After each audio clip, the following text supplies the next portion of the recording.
Hello, everybody. It's Annette Lang at Non-Boring History, and today I would like to welcome Dr. Nicole Etcheson. Dr. Etcheson, Nicole, I'm glad to have you. Thank you. Thank you for Um, having me. all right.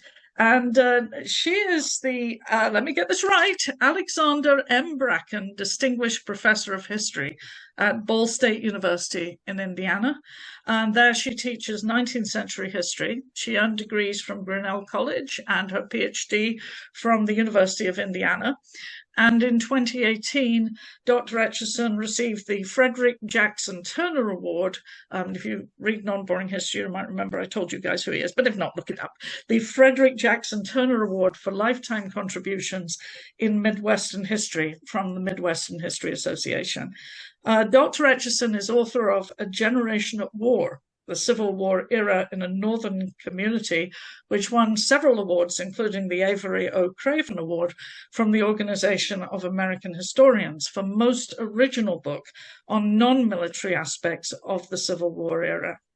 She is also the author of Bleeding Kansas, Contested Liberty in the Civil War Era, which came out 20 years ago, but is just, it's like it was written yesterday.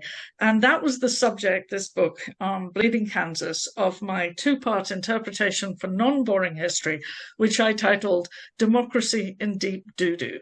And so it's this book that we'll be talking about today. So welcome, Nicole. Thank you again for joining me. When you started the PhD program in history, did you imagine yourself writing about Bleeding Kansas? No, absolutely not. And I'm afraid I have to say, Annette, all of us Hoosiers know that it is never University of Indiana, it is always Indiana University. So for some reason, Right. University of Idaho, Iowa, Montana, but we Hoosiers, we have to be different. We're Indiana University. So when I was working on my PhD at IU, I actually worked on Southern settlers in the Midwest, all those Kentuckians and Virginians and North Carolinians who came up and settled in Ohio, Indiana, and Illinois. And I did not get to Kansas until a long time later. I wrote that first book, my dissertation, and I published it as The Emerging Midwest, and it was about the political culture of the lower Midwest, because it's heavily Southern influenced. But when I was researching my dissertation in that first book, I found that in the 1850s, there were a lot of Hoosiers who went out to Kansas, and those who stayed behind were very interested in what was happening in Kansas Territory. That was this big political issue that everybody was really engrossed in for years. And then when I was thinking about a second book project, I realized that the sort of last books that had been done about Bleeding Kansas, Alice Nichols had written a book in 1954 called Bleeding Kansas. And then James Raleigh had written a book in, I think, the late 1960s. So by the time I started working on Bleeding Kansas in the 1990s, there hadn't been anything for about a generation. So I thought, okay, this looks interesting. I want to go see what everybody was so excited about in the 1850s. I mean, I think it's news to a lot of my readers, and I'm gently trying to break to everybody that historians don't all agree with each other, and that history gets rewritten not because we're making it up, but because no, really, but because we come to it with new questions and perhaps with new evidence. So your take on it then really came out of, your take on Bleeding Kansas came out of this previous research you'd done on Midwesterners and how they're responding to what happened. So how has your book, Bleeding Kansas, affected how historians, professional historians, academics, think about the events of what we call Bleeding Kansas?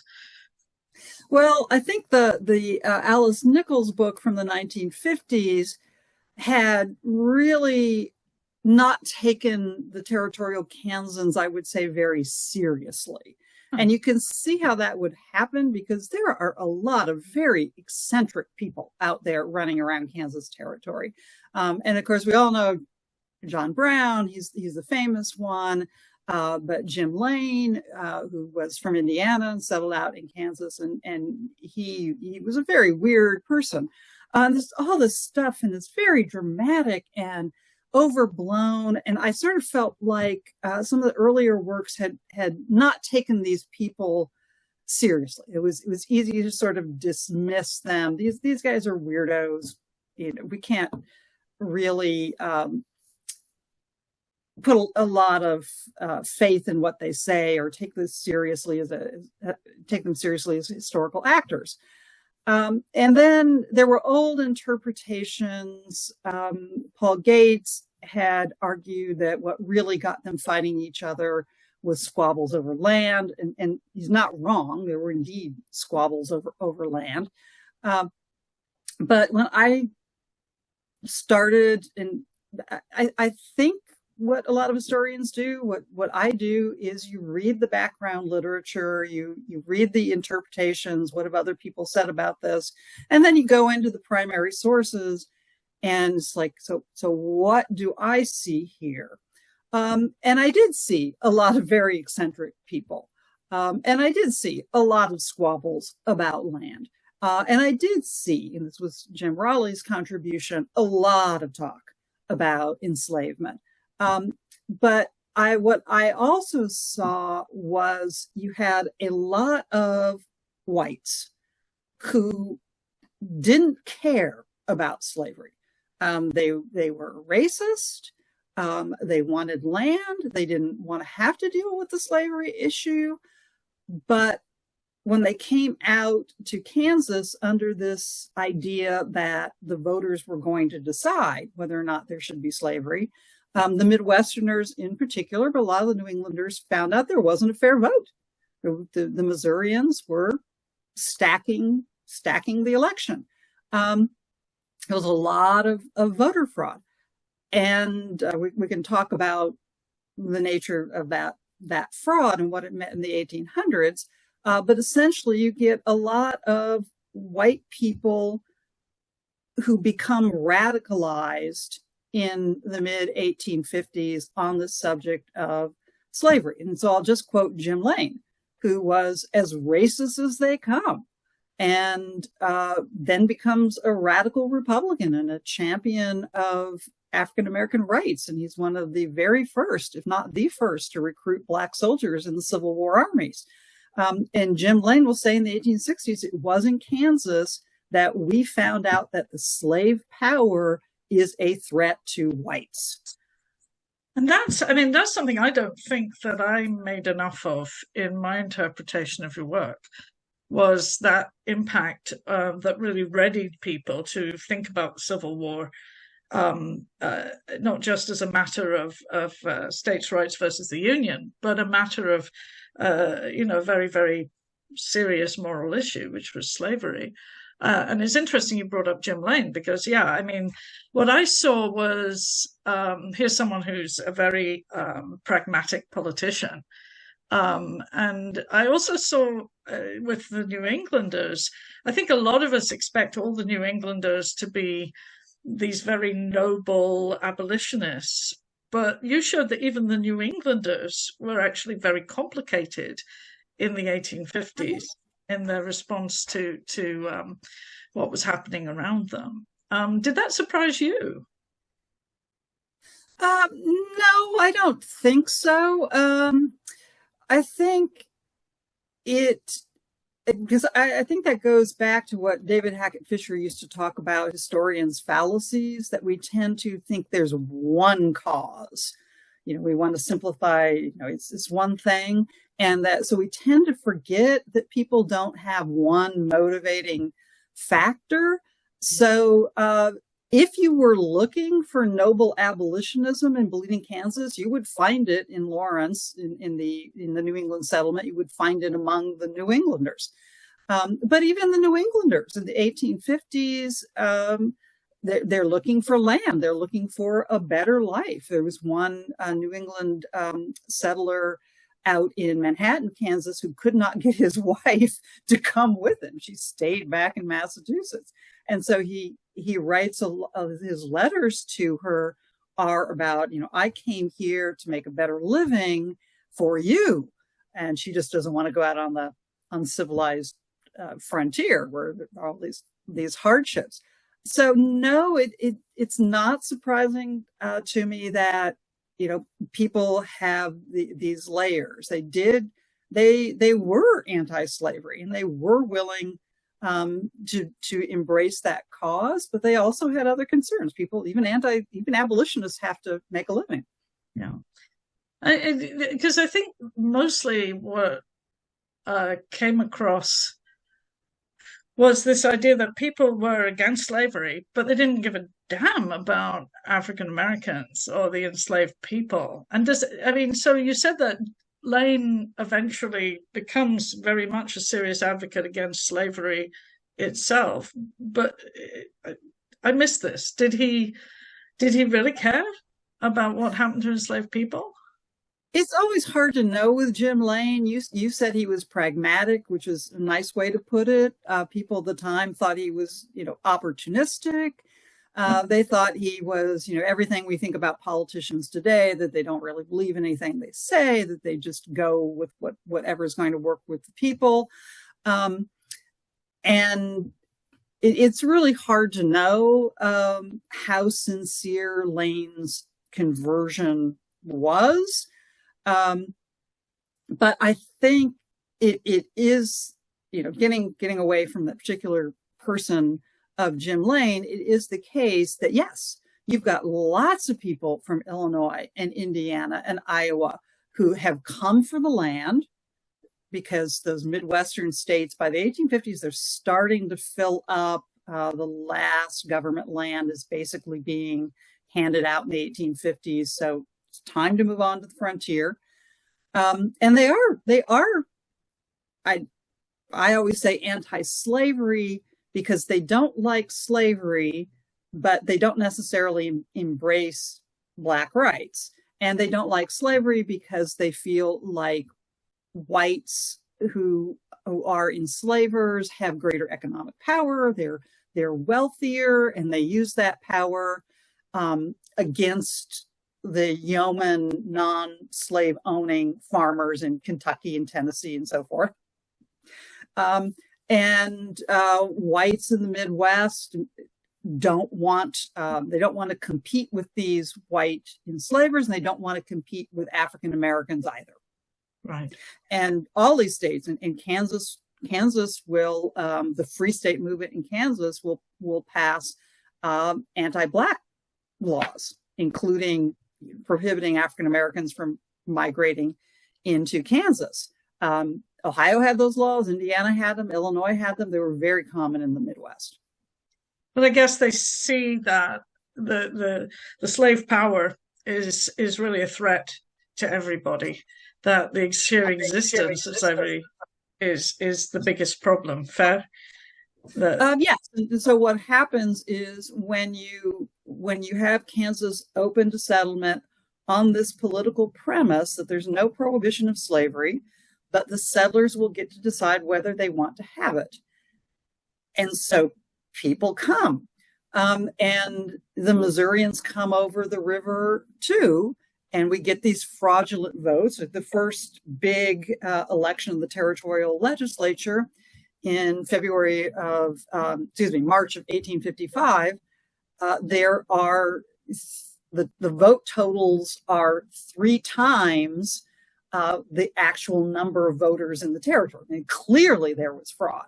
And those vote totals, the pro-slavery candidates racked up majorities of 5,000 or 6,000 votes when the territorial census has said there are less than 3,000 eligible voters in the territory. So clearly this is fraud. And this is what pushes the Midwesterners, who at least thought they'd get a fair vote, to believing, the slave power is not going to let us vote against slavery. and as I said, this is part of the radicalization process. So yeah, carry on. Sorry. Well, I do want to say, because I say this in the book, the Missourians who cross over and vote, there are no residency, there are no registration requirements in the 1800s, and even residency was very fluid on the frontier. So you could be back in Ohio in the frontier days, and somebody moves in and has only just arrived in the settlement, but the idea is he's going to stay there, and so yeah, we let him vote. And so the Missourians are playing with that. It's sort of like, I intend to move over to Kansas, but I haven't done it yet, so I'm going to go across the river on election day and vote, even though you don't legally reside in the territory. And there is, I think, I haven't studied this in depth, but what I've picked up is, I've done research over the years, is that there's a lot of fraud at 19th century elections. There's violence. And clearly that's true in the Midwest and in the Upper South, like Kentucky. The Missourians will say, yeah, sure, I brought my Bowie knife to the polls and I threatened people, and people were drunk and there were these things going on, but we did that back in Kentucky. So what's the big deal? And the New Englanders do a very good job of being sanctimoniously outraged. Who could believe there should be these things going on at the elections? And I can't quite tell whether the elections are a lot purer in New England. I think they might be, but I think the New Englanders are kind of putting on a certain amount of outrage to really blow this up. I tend to think that the Missourians are correct when they say, well, we didn't do anything that we didn't do back in Kentucky. But when you do it, when the whole country is watching to see how this popular sovereignty thing is going to work out, and when you do it so well that you get twice as many votes as there are actually voters, that did not go well for them. This is such a fluid part of an increasingly fluid country. And I'm wondering if the New Englanders, who from the beginning really were focused on the idea of community rather than, yes, they were interested in making money and having land and all the rest of it, but they wanted to do this to a greater or lesser degree together, to do things together, that they may or may not have been talking about the reality of elections back in Massachusetts, but they certainly thought they were, is sort of the impression that I get. I mean, perception versus reality. But I guess the bigger thing I wanted to ask about is just that, this seems to really focus people on assumptions that everybody had made about elections, some of them going back quite deep into British history, the idea that you give your vote, if you indeed are lucky enough to have one, in person. Then, of course, 18th century politics was not characterized by, at the parliamentary level, by a lot of disagreement. It was pretty much one class divided into different parties. But, suddenly people are thinking about what is voter fraud. What is the right kind of vote? Who does get to vote when everyone is new? And that really caught the attention of my readers. I think that voter fraud, slimy politicians, all sorts of things that resonate with us in 2024. Even though you wrote this book 20 years ago, you did not write it with an eye on 2024, which is one of the things I absolutely love about how history works.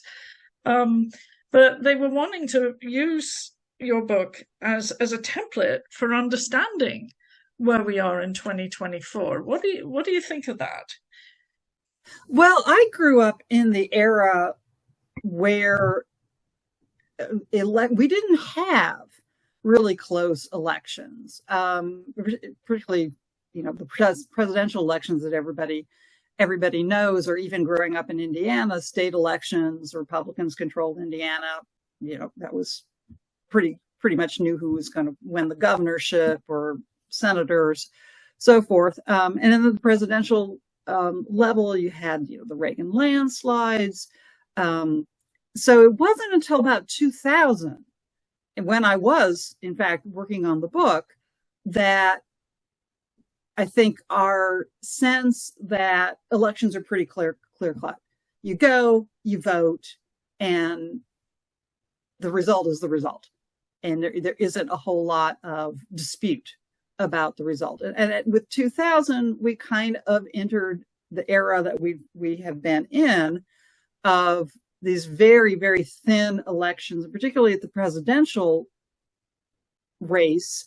Our wonderful system of the popular vote and the electoral vote. And I tell the students that the era we are in now is very much like the late 19th century, because you had a lot of times in the late 19th century where one person won the popular vote, but somebody else won the electoral vote and became president. And for a long time, that wasn't true. The electoral vote, the popular vote matched. But since about 2000, there have been these cases where they don't so much, and where the margins are very thin. I think it's the 1888 election where Benjamin Harrison, who's from Indiana, wins the presidency by margin of a very slim margin in New York State, and that's what carries the election. So now when we look at what's going to happen with Wisconsin, that there can be one, or Michigan, one state can really have a super impact because it's so close, and we know one candidate's going to get Texas and one's going to get California, and so yeah, none of that was really on my radar when I was writing. But what I did discover when I was working on territorial Kansas was, yes, we Americans put this great faith in our elections. And that's what Stephen Douglas did when he said, popular sovereignty, will let the voters decide. That is the essence of American democracy, with a small d. And it's Abraham Lincoln who says, well, how is this actually going to work? How are the nuts and bolts going to work? There are Missourians who are saying they're going to cross the river. What about that? So we like to have this, I would say Americans like to have this big picture. The elections are so important. But the nuts and bolts of how those elections are carried out are really, really important. And that's what I think has became clear in Kansas, and has become clearer and clearer and more divisive in American society in the last 20 some years. I'm just processing. Hang on a sec. I'm trying to think if I want to follow on that. I think a lot of people now are convinced that historians have a crystal ball into the future, and that you can read the entrails of the past, or the tea leaves, your preferred metaphor of fortune telling, and figure out what's going to happen in the future. What do you think of that? I don't think so. I don't think that we have any kind of a crystal ball. I certainly don't. And I think we always have to be careful. Let me put it this way. Students, so we are told, always like relevance. They always like us to explain the present day in the terms of the past. How's this old stuff? What has it got to do with what's happening right at this minute? And I think sometimes, if we know the history really well, we can get we can do that. We can point to the historical antecedents of X, whatever is going on. But or we can draw parallels. But any particular given policy position or issue that's going on in the world has such complex, deep historical roots. I think about something like the war in Ukraine, the conflict in Gaza, healthcare policy. These are all things that are really, really important, and that if you are an expert in medical history and policy history, maybe you have some crystal ball on that issue. But otherwise, it gets too easy to make kind of facile connections, oversimplified connections that can be as dangerous as they are helpful. I don't know if that answers your question. It does. It does. And I'm really one of the things that, this is, as I like to say at Non-Boring History, why historians don't get invited to parties. But one of the things, and some truth to that, one of the things that I'm trying to get across, because it is, implicitly insulting, is, when Americans go to school, they get taught a US history survey from Columbus to Clinton, effectively, and in elementary school. Then they get it again in middle school, and then again in high school. And by the time we get them, we're like, oh God, again? And of course, we're trying to say, actually, everything you were just taught, just forget most of it. Let's start this again. But the idea of drilling down and doing something very specific, which is how I was taught in the UK, and I do think it was better, is not something that most Americans have experienced. And even if they go to college, increasingly they are very unlikely to get a tenured published academic teaching them. I mean, I've met high school teachers who moonlight as college professors, and that's such a different culture. I don't mean to insult all my teacher supporters out there, but it is just a very different understanding of what history is, and, the whole idea of social studies versus history. So I know I'm ranting you about this, Nicole, except that I'm sure there was meant to be a question. I guess, just trying to get folks to just sort of pause, and before you start basing current actions on what you think history is, consider that even we have, not only great modesty, but great doubts about whether we're getting it right. Fair? Yes. I mean, over the last holidays when my son came home, well, let me put it this way. We've been teaching the Civil War class for decades now. And the first day, I always ask them, why are you taking this class? And, up until very recently, I always got my dad dragged me to all the battlefields. So I want to know, or my boyfriend's really into the Civil War. So I want to know what he's talking about. And then I started getting this, I think we're headed for another civil war, and I want to understand how we got into the first one. And that has not changed how I teach it at all. I've just kind of gone, oh my, that's disturbing that they're worried about this. But I just keep teaching what I've been teaching. But I did have on the issue of the crystal ball, my son and I had this big debate about, is there going to be another civil war? And arguing this back and forth. He doesn't know as much history as I do, but, drawing on what we know about the history and the parallels to today. And I don't know which of one of us is right about what the future is. So I don't think we can each make our private predictions based on our understanding of the past and our understanding of the present. But I think it's important to remember people take the same information and reach different conclusions. And so one of the skills that you try to get the students to learn is how to analyze those arguments, to look for the weaknesses in the arguments. What part of this do you buy? Which part of it do you not? Right. In a good history class.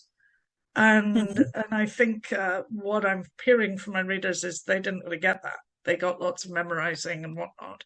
Obviously, if you're a history major, you're going to have a very different experience. But we have fewer and fewer people who are history majors, and that is obviously very, very concerning. What direction have you pursued in your research since Bleeding Kansas? Because that was well received. And then what kinds of questions did you find yourself tackling next? Well, actually, I went back to something when I was working on my PhD at IU. I read a lot of, I read in the Indiana newspapers, the Indianapolis newspapers, in the spring of 1861. There were these notices coming out of Putnam County, Indiana, which is Western Indiana, which is where the Etchesons are originally from. So that caught my eye, sort of the ancestral stomping grounds. And there had actually been, after Lincoln's election, there were union meetings all over the North. And the one in Greencastle, Indiana, in Putnam County, Daniel Voorhees, who was the congressman, newly elected congressman for that district of Indiana, gives this very famous and to some people infamous speech that Hoosiers are not going to fight against our brothers in the South, not one man, not $1 to fight against our brothers in the South. So this becomes a very famous speech. And then April 1861, with the firing on Fort Sumter, there's a notice in the newspaper that young men are like mobbing to join the army in Putnam County. So this was, and I knew that Western Indiana and parts of Indiana were Copperhead territory, anti-war territory. But also Indiana was a Union state, and Indiana supplied hundreds of thousands of young men who fought in the Union Army. And so I thought, someday when I finished the Kansas stuff, I wanted to go back and look at that phenomenon and see what had happened there. So that's what I did. My last book, A Generation at War, was I call it a micro history of Putnam County from 1850 to about 1880, looking at how the war changed sort of politics and society in that county. And I make the argument, most of what we have about the home front in the North comes from the big cities. We have a book on Boston and a book on Chicago and a book on Philadelphia, Matt Gallman's book on Philadelphia, which is very good.